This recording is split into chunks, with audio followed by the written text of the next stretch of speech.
Bates Motel Season 5 premiere, Dark Paradise.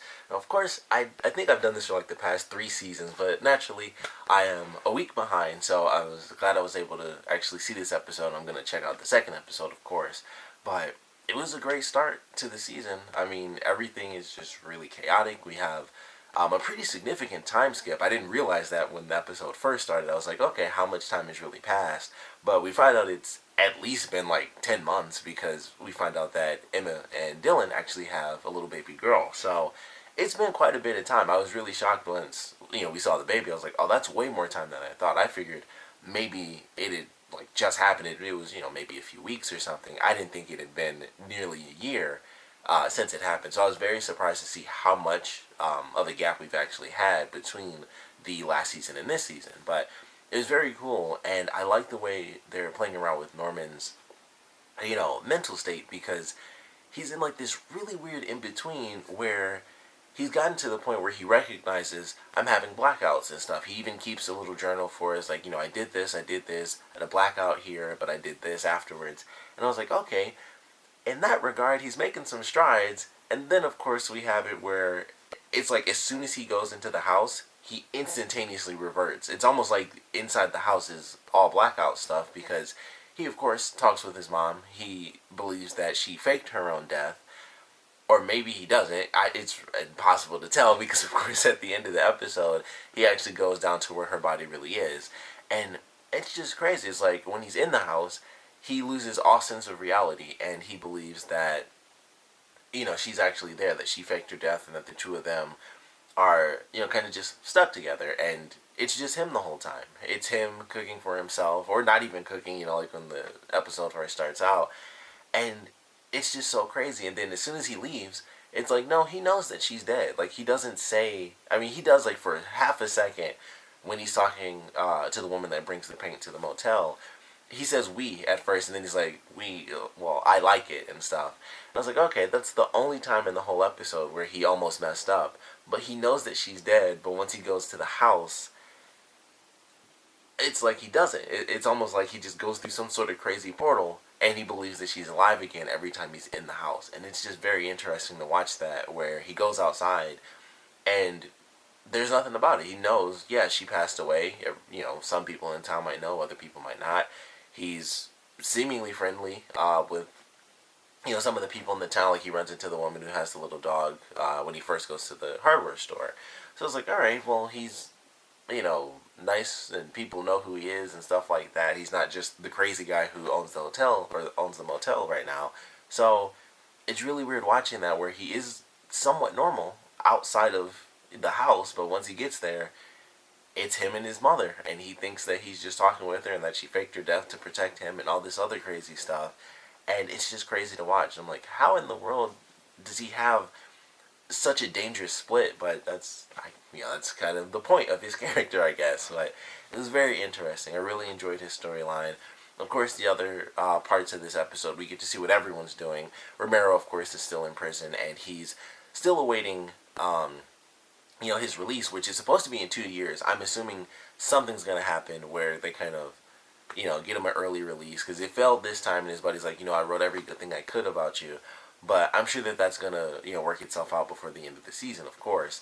But we have a really good connection to him at the end of the episode with the guy who, this random guy, because I was like, well, what's this going to be like? This random dude comes in and we find out that, he wasn't a guest. Like, he came in to actually kill Norman, and Norman, was able to take him out. And it was just very interesting because he kills him, and I'm like, well, who is this guy? Like, what in the world's happening here? Like, why was this random guy trying to take Norman out? I initially thought he just lost it and killed some random person. If I'm being totally honest, that's what I thought happened. But it actually made a bit of sense. Like, he was defending himself. And we find out when the phone rings who Romero called earlier in the episode, and it's this guy because he hired him to kill Norman. He was a hitman. And I don't know what Norman is going to do about that, but I'm very excited to see. Maybe he'll end up visiting Romero or something like that. And, that'll kind of kickstart some things. And, of course, Romero's still in prison, but like I said, I'm sure something will happen before the season is over that gets him out a bit early, and then we just, see how that plays out. But really love what they did with that. I thought it was a really cool way to connect it at the end of the episode, where, that's the phone call that Romero was making early on, and he's the one who hired this guy, and we get that connection. Once again, they're dumping a body in the water, so every landmass of water around them right now has a body in it, if not more than one. But I love the way they did that. Of course, we had Caleb show up in this episode as well.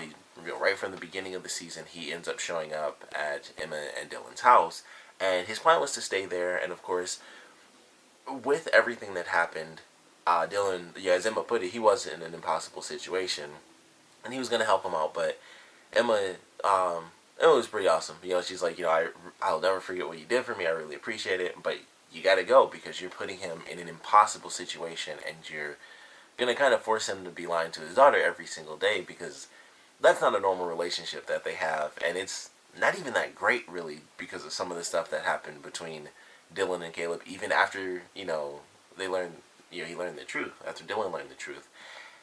It still wasn't the best. And who knows if Chick is going to come into play. I'm pretty sure he's still alive. I don't remember him dying. So, I don't know. Maybe that's the plan for him to actually come back in this season as well. And, maybe that sort of confrontation happens. But I don't know. I'm pretty curious. I mean, they brought Caleb in the beginning of the season. I'm sure it's not the last we'll see of him. And at some point, of course, they're going to find out that Norma's dead and Norman is, living by himself and stuff like that. So there's a lot there. And like I said, with the basically 10-month gap, that, like, once that happened, it was like, okay, that's a lot of time. Like, once Norman made that call, they never really did try to get in touch with them. So they don't even know that Norma's not alive anymore. So it's just really crazy how that's going to play out once they learn the truth after all this time. And, they finally get that news. So I'm excited to see where they go for this final season. Really looking forward to how they're going to bring the characters together. Because, with this big time gap, Emma and Dylan have been on their own for quite a long time. They have a house. They're, talking about promotions and all that stuff. And they're just celebrating, and they have friends and stuff. And it's so different from what they had, in previous seasons, where Emma is constantly at risk of losing her life.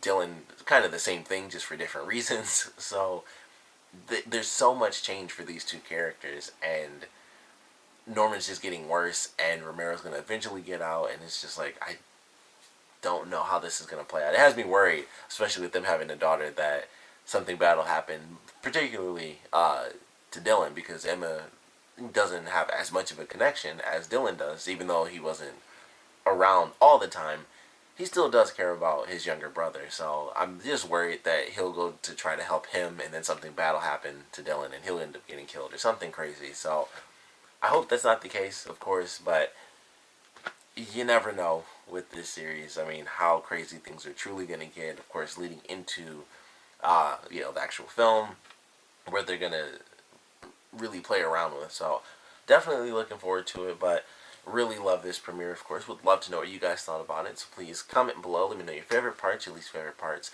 And it's the final season. I would actually just love to know what you guys want to see from this final season. Like, is there any sort of revelations that you want to get revealed?